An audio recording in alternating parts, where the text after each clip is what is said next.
Welcome back, everybody. Derrick Soo, your East Oakland advocate. Well, last night had some tense moments here around 9:30, and it was literally two groups shooting at each other, literally outside my wall. And this morning, going out walking my dog, I find these bullet casings just on the other side of my wall. I mean, look at that. That's the bullet case, the empty casing, and it's a 9 millimeter. Is I have a 9 mil Browning high power, and there's probably about 18 rounds that cracked off last night by about 9:30. Um, One person obviously jammed. Pretty crusty looking round here. I mean, you look at it, and so criminals just pick up anything and everything. But as you know, right now, criminals are stealing everything, and bullets are one of the things that you here in California have to show ID, and they do a background check too for to buy ammunition. I don't have that problem because I'm an FFL, meaning Federal Firearms Licensed uh, person, agent for the United States government.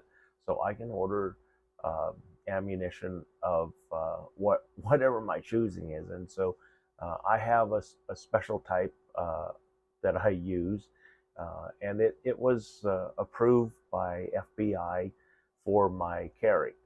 And it's made by Corbon. And in my 45, I run the absolute hottest round that you can get. Because normally in a 45, your bullet speed is between 850 up through about 1,000 feet per second, and that's pretty common. And that would be on a lighter round. I use the maximum weight 230 grain hollow point, and so it's a big round, and that's a lot of lead, jacketed lead to send down range. But here's the nice thing about a 45: they're very, very smooth on the recoil. They're actually an easier gun to shoot than a 40 or a 9 in many cases, because not so snappy. And it's definitely much easier to shoot than a 40. 40 is very snappy, very twitchy when it's fired, whereas a 45, everything, because it's a slower burning gunpowder inside that cartridge, uh, and also bigger round. Uh, it's not a hard hitting round in terms of the way it recoils.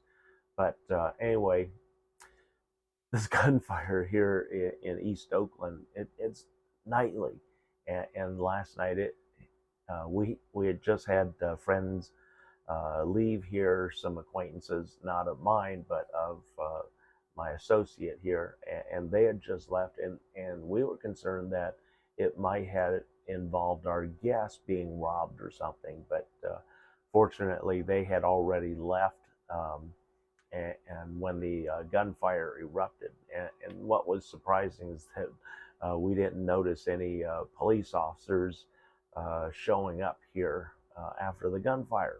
So, but again, pretty tense moments. You have people shooting off rounds,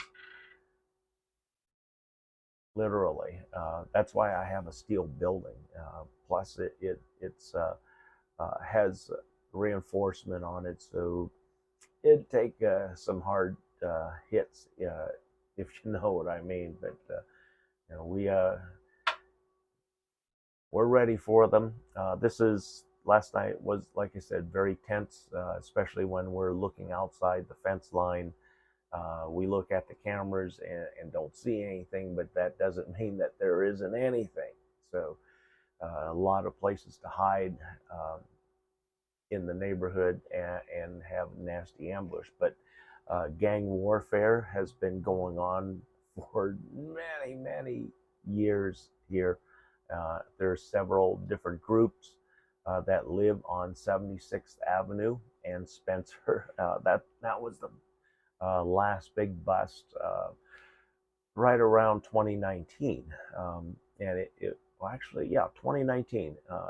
There was a big bust over there, and they took out 32 gang members, and every one of them were armed. There were over 32 pieces of um, weaponry that were seized by the Alameda County Deputy Sheriff's Office and Oakland Police Department. So this is a dangerous neighborhood, and these gangs they inflict a lot of terror. Uh, they can't shoot worth a darn, but they you never know, they might get a lucky round in there, just like the poor lady who was shot up in the Laurel district. She's in bed sleeping, and she she was uh, hit by a bullet fired from over a block away, and she was in her home, so she wasn't seen. But because you are responsible for your bullets that you fire out of your gun, they apprehended two of the gunmen, and so they're being charged with murder, and they're on a no bail release. So gang activity again, and Oakland has a very serious problem with a lot of with so much gang activities.